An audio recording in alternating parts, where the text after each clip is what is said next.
Coucou les copains, dans cette vidéo je vais vous parler du VIE, du volontariat international en entreprise. Au début de cette vidéo je vais vous parler de manière générale de ce que vous devez savoir sur le VIE, ce que c'est, le type de contrat que cela représente, la durée, la mission, les salaires, voilà, tout ce qui est un peu général. Et dans la deuxième partie je vais vous parler de mon expérience, comment j'ai trouvé mon VIE, combien de temps ça m'a pris, où je suis partie et les conseils que je vous donne pour pouvoir trouver une entreprise et aussi comment bien négocier tout ce qui tourne autour du VIE de manière générale.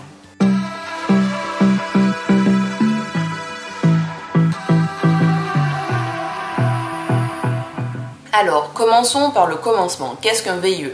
Le VIE, ça veut dire volontariat international en entreprise. C'est un contrat qui permet d'effectuer une mission dans une entreprise française basée à l'international. Il y a tout plein de raisons pour lesquelles on cherche un VIE, mais de manière générale, celle qui ressort en premier, c'est déjà pour avoir une expérience professionnelle à l'étranger, pour apprendre une nouvelle culture, une nouvelle façon de travailler. Après, c'est sûr, si vous allez en Belgique, la différence culturelle, professionnelle et même culturelle en général sera moins importante que si vous allez en Asie. Donc voilà, le plus souvent on recherche un VIE pour avoir une expérience différente de celle qu'on vit à l'heure actuelle. Et la deuxième raison pour laquelle la plupart des gens recherchent un VIE, c'est pour faciliter leur expatriation. L'expatriation sera beaucoup plus facile, tout d'abord parce que l'entreprise avec qui vous êtes pourra vous garder en contrat local là-bas. Même si cette entreprise ne vous garde pas, vous serez déjà là-bas, vous allez vous faire des contacts professionnels, un certain réseau, etc. Donc ça sera beaucoup plus facile. C'est un pied en avant vers l'expatriation. Ce que vous devez savoir lorsque vous êtes en contrat VIE, c'est que vous n'êtes pas salarié de l'entreprise. Vous êtes volontaire français et donc du coup, vous êtes rattaché à l'ambassade française. Cela fonctionne un peu comme un système de consulting ou un système de sous-traitance. Votre entreprise passe un contrat avec Business France et ensuite Business France passe un contrat avec vous. C'est-à-dire que vous êtes volontaire français, vous n'êtes pas salarié de cette entreprise. Mais c'est bien à vous de trouver l'entreprise qui va vous accueillir. Alors, pour pouvoir faire un VIE, il y a quelques conditions à respecter. La première, c'est qu'il faut être jeune. Qu'est-ce que ça veut dire être jeune pour l'État français? C'est avoir entre 18 et 28 ans. Le départ en mission, ça veut dire le jour où vous quittez la France pour partir dans votre pays d'accueil, doit se faire au plus tard le jour de votre 29e anniversaire. Si vous avez 29 ans plus 2 jours, c'est mort. Vous ne pouvez pas partir en volontariat international en entreprise.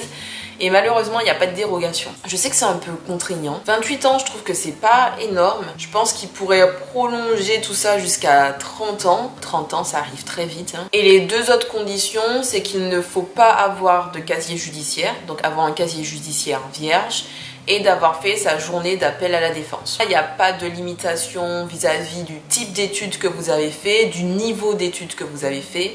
N'importe qui remplit ces trois conditions, donc avoir entre 18 et 28 ans, ne pas avoir de casier judiciaire et avoir fait sa journée d'appel à la défense, peut candidater pour faire un VIE. D'ailleurs, tous les types de métiers sont concernés. Quel que soit votre métier, vous pouvez trouver un contrat de VIE. Mais il faut savoir qu'il est plus simple de trouver pour tous les métiers dits qualifiés. C'est-à-dire en tous les postes de cadre, d'ingénieur, de commercial, de scientifique, etc. Ça sera beaucoup plus simple. Et aussi, ce qui est beaucoup recherché pour les VIE, c'est tous les métiers où le savoir-faire français est reconnu à l'étranger. C'est-à-dire tous les métiers liés à la cuisine, pâtisserie, boulangerie, restauration, hôtellerie, etc. Ce sont des métiers où le savoir-faire français est reconnu. Et donc du coup, on cherche énormément de personnes dans ces secteurs également. J'ai fait un peu de recherche pour savoir quelle est la proportion de jeunes qui partent en fonction de leur diplôme. Et ce qui est ressorti, c'est que 90% des jeunes qui partent en VIE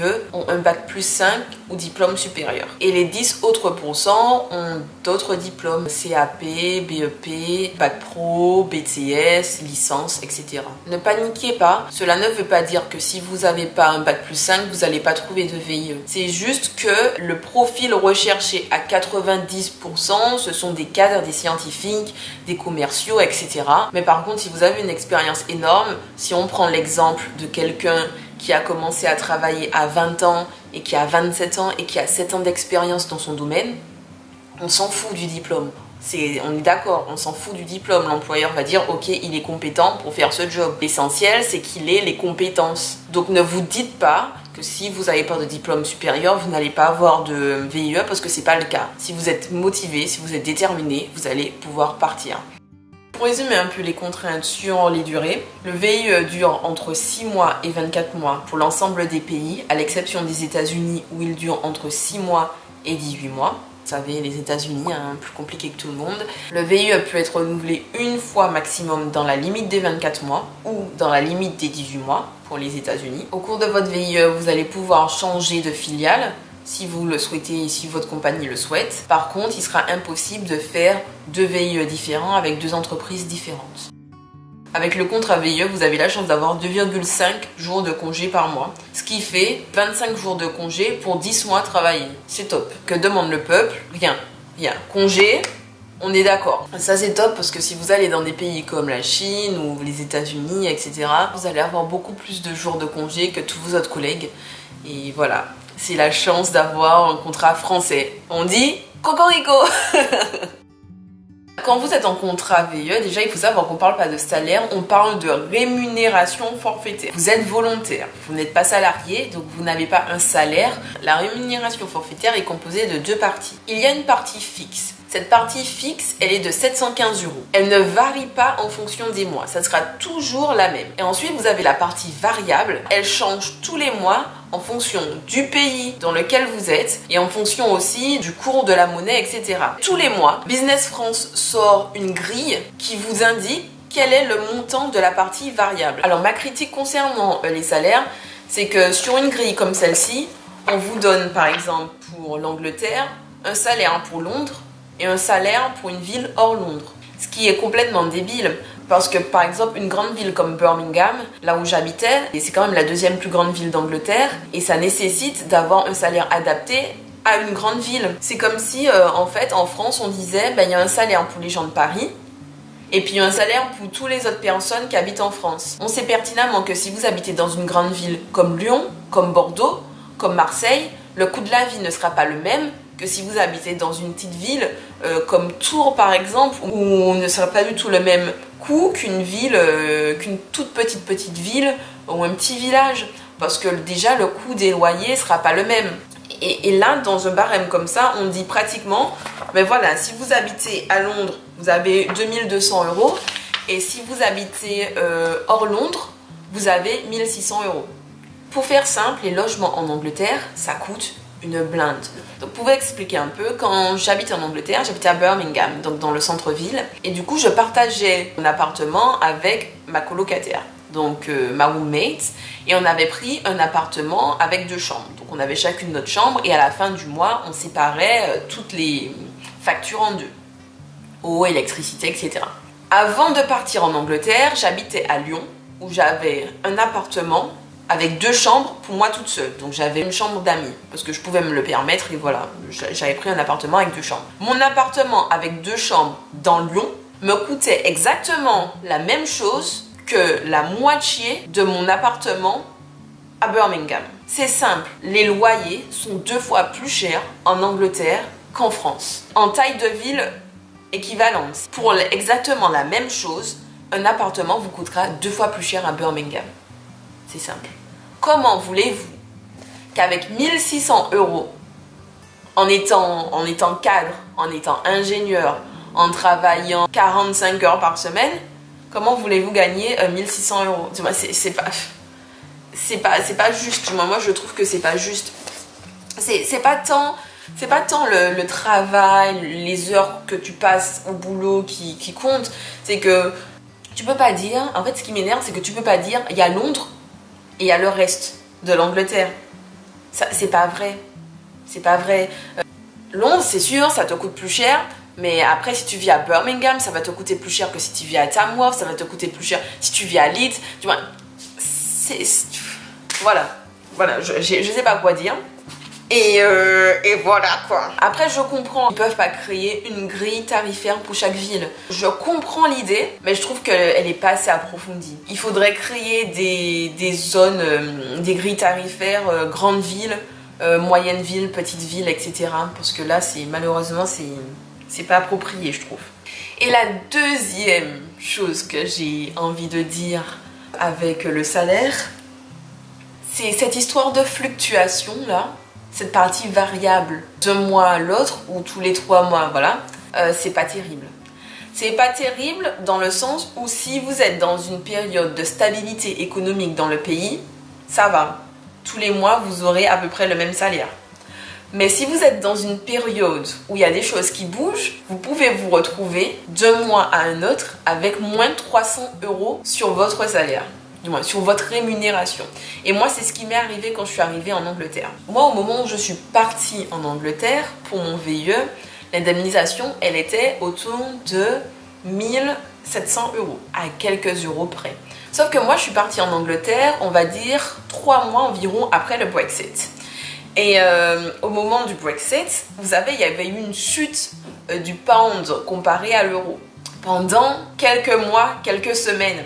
Et comment Business France crée ce barème? Ils regardent le cours de l'euro par rapport à la monnaie locale pendant les 3 mois. Et après, pendant les 3 prochains mois, ils adaptent cette partie variable. Ce qui veut dire que dans tous les cas, vous avez toujours 3 mois de décalage. Et moi, je suis arrivée dans une situation où l'indemnisation avait énormément diminué. Par contre, le coût de la vie, lui, il avait déjà réaugmenté. Donc pendant 3 mois, j'ai eu un salaire à la baisse.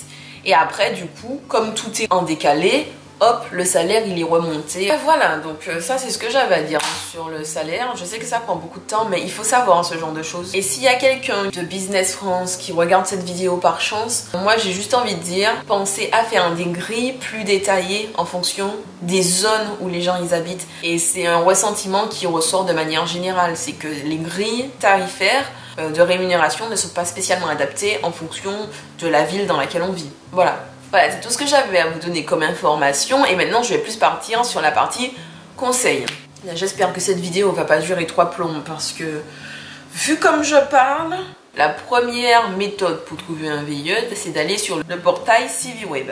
Donc c'est un portail géré par Business France qui s'occupe de répertorier toutes les offres de VIE disponibles. Vous pouvez en plus sélectionner en fonction du pays où vous voulez aller, vous pouvez sélectionner en fonction du type de métier que vous voulez faire.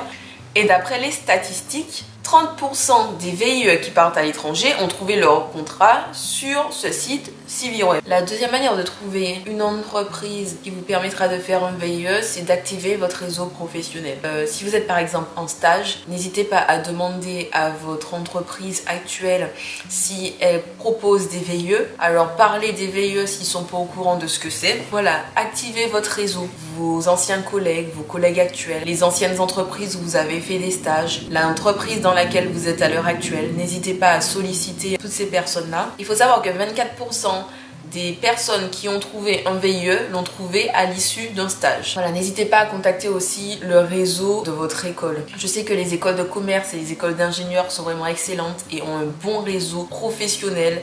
Ils ont un service dédié au recrutement des étudiants, donc n'hésitez pas à les contacter. Également, ciblez tous les grands groupes français et allez sur leur espace carrière. N'hésitez pas à envoyer une candidature spontanée. 25% des VIE l'ont obtenu grâce à une candidature spontanée. Le dernier endroit où vous pouvez trouver un VIE, c'est dans les forums recrutement. Il y a des forums dédiés au VIE. Tout cela est indiqué sur le site de CiviWeb. Donc n'hésitez pas à prendre la date et le lieu de ces forums et de vous y rendre. J'espère en tout cas que ça vous a plu. Si vous avez des questions plus précisément par rapport à mon expérience, ce qui était bien, ce qui était moins bien, n'hésitez pas à me poser toutes les questions en commentaire. En tout cas, si ça vous a plu, encore une fois, mettez j'aime, partagez, moi ça va beaucoup m'aider. Je vous dis à bientôt dans une prochaine vidéo, j'espère. En attendant, prenez grand soin de vous et de ceux que vous aimez. Bisous.